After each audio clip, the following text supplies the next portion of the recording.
कॅबिनेटच्या बैठकीमध्ये मेस्मा लावण्यासंदर्भातला निर्णय होईल अशी शक्यता व्यक्त केली जाते। मेस्मा संदर्भात या बैठकीत चर्चा होणार आहे।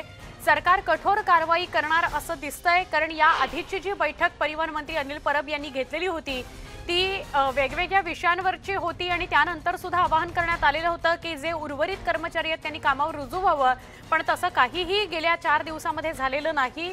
त्यामुळे आता कॅबिनेटच्या बैठकीमध्ये मेस्मा संदर्भात चर्चा होऊ शकते।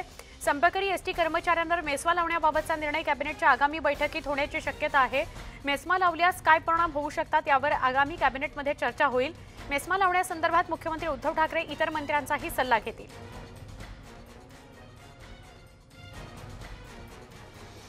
संदीप शिंदे एसटी कर्मचारी संघटनेचे अध्यक्ष आपल्या सोबत आहेत। संदीप जी, या आधीच्या बैठकीमध्ये सुद्धा मेस्मा संदर्भात चर्चा झाली असं सांगितलं जात होतं, पण तसं काहीही अनिल परबांनी त्या गोष्टीला पुष्टी दिली नाही।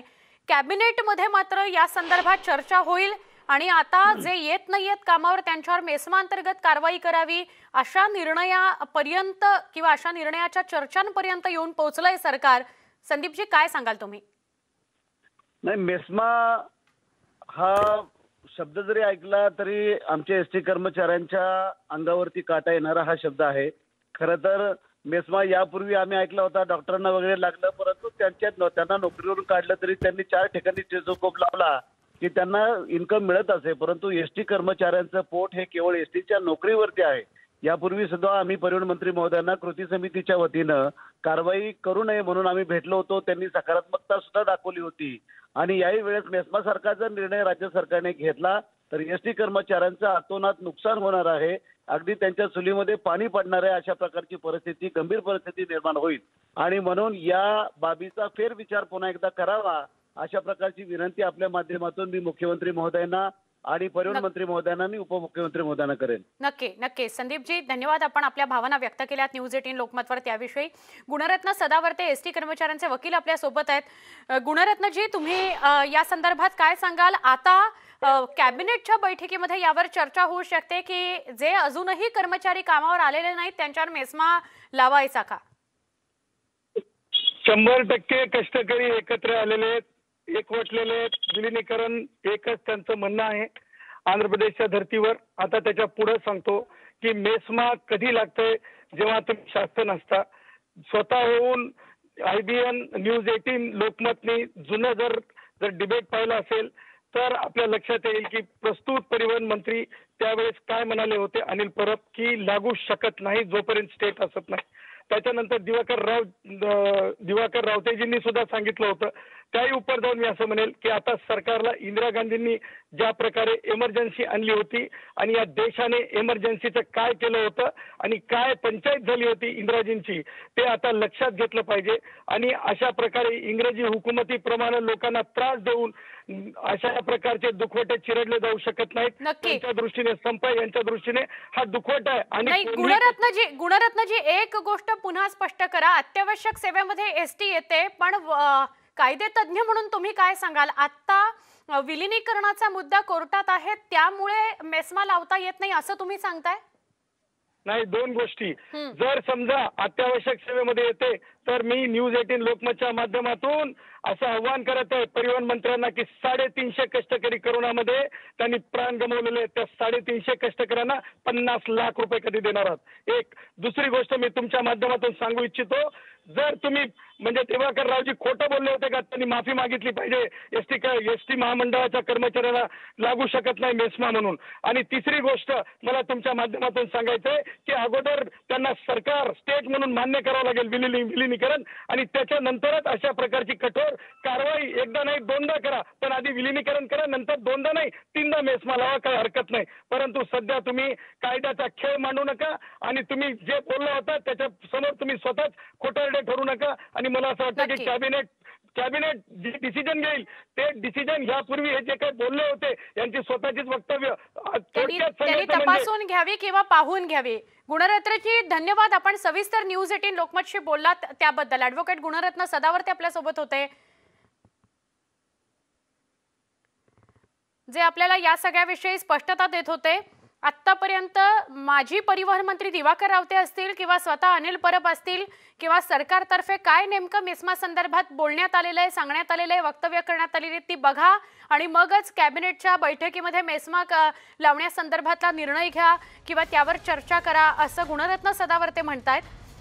संदीप शिंदे यांनी स्पष्ट केलंय की जर अशा प्रकारचा विचार आपण करत असाल तर आपण अक्षरशः एसटी कर्मचाऱ्याच्या घरातल्या चुलीत पाणी टाकण्याचं काम करत आहात. त्याच्या घरी अन्न सुद्धा शिजणार नाही अशी परिस्थिती आणू नका, त्याचे हाल करू नका म्हणून आवाहन करतायत संदीप शिंदे न्यूज 18 लोकमतच्या माध्यमातून की मेस्मा लावण्यासंदर्भात विचार होऊ नये.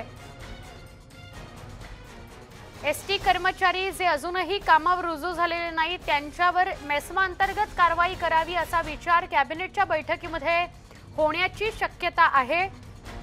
सरकार याबाबत विचार करत आहे. मुख्यमंत्री इतर मंत्र्यांचा विचार याबाबत घेणार आहेत. कठोर पावलं उचलावी लागतील का अशा अनुषंगाने चर्चा कॅबिनेटच्या बैठकीमध्ये होतीये आणि त्याविषयीच आपण बोलतो आहोत. आपण एसटी कर्मचाऱ्यांचे कायदे तज्ज्ञ गुणरत्न सदावर्ते यांच्याशी बोललो.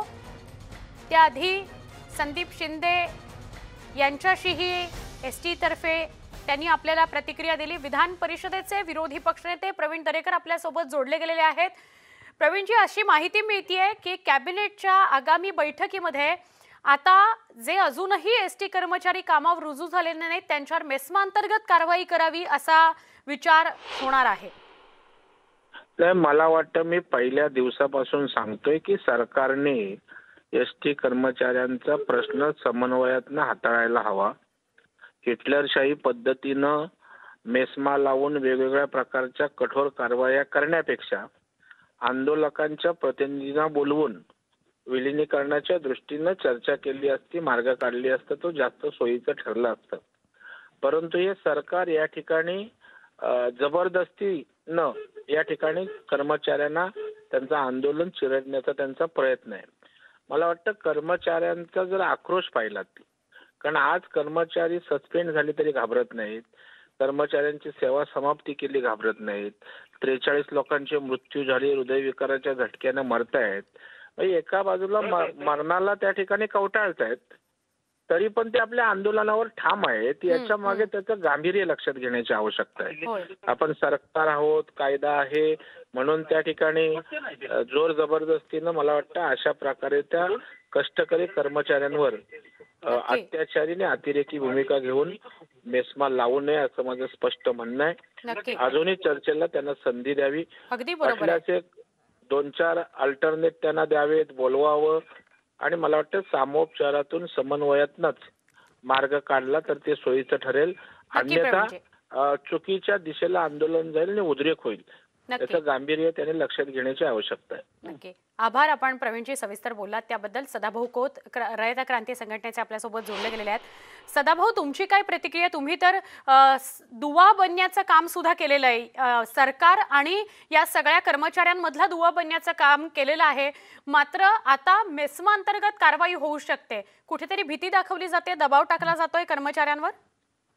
मला वाटतं की कर्मचाऱ्यांच्या मनामध्ये असंतोष काय आहे याचा अभ्यास सरकारने करणं अत्यंत गरजेचं आहे. एक प्रकारे सरकारच्या वरती या कर्मचाऱ्यांचा विश्वास आता खऱ्या अर्थानं राहिलेला नाही की भविष्य काळामध्ये आम्हाला पगार मिळू शकेल किंवा चांगल्या पद्धतीनं सरकार पगार वाढ करू शकेल याच्याविषयी साहजिकता सर्व कर्मचाऱ्यांच्या मनामध्ये आहे. तर मला आपल्या माध्यमातून सरकारला आव्हान करायचं आहे की ही खेड्यापाड्यातली शेतकरी, शेतमजूर, बारा गुलतेदाराची ही मराठी लेकरं आहेत. आपण यांच्यावर सोडभावनेतनं न बघता यांच्या बरोबर अजून चर्चेला बसावं, चर्चा कराव्या आणि चर्चेतून मार्ग निश्चितपणानं काढावा अशी मी अपेक्षा व्यक्त करतो. नक्की. सदाभाऊ, आभार. आपण आपल्या भावना व्यक्त केल्यात त्याबद्दल. रयत क्रांती संघटनेचे सदाभाऊ खोत आपल्यासोबत होते. ते असं म्हणतात की इव्हन प्रवीण दरेकर यांनी सुद्धा हीच अपेक्षा व्यक्त केलेली आहे